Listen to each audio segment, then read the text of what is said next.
uwo mama urimo kumbwira gusigiye igihango mama wawe ntasa ntawe nzi shiri aho koko waje nyuma nakunze wowe nakunze mama wawe konde ngewe okay birakunda ntibikunda shiri reka yego cyangwa we nyine musobanurire shiri reka nkubwire mbabarira nuko basi usabura igihe gitoya singiye gusoza kwiga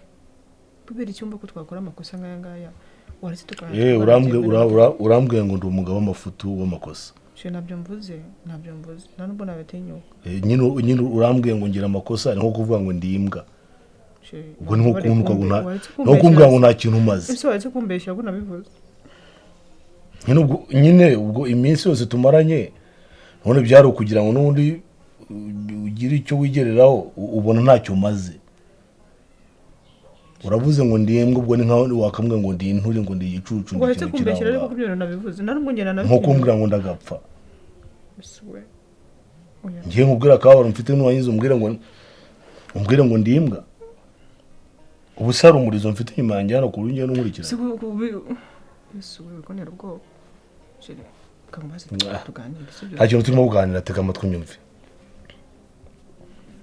nimba bidakunda sindi bukubuze gusuka sindi uwawe baby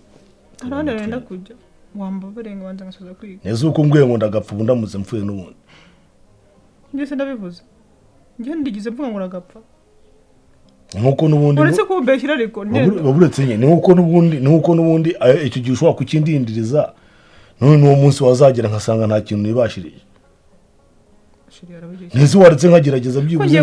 ntabona bikunda n'ibyo nkabigumama nuko mbona ko ndibibuze ndi muzima wanyumvishe bwarimo rero simukunda nibyo nyine ntacyo maze tega amatwi nyumve rwose nta kibazo ifatira ibaga yawe uyambara inkweto zawe ugende n'ubundi nsigaye niryamiye ntugera mu rugo ufata akaboko murumuna wawe mwigendere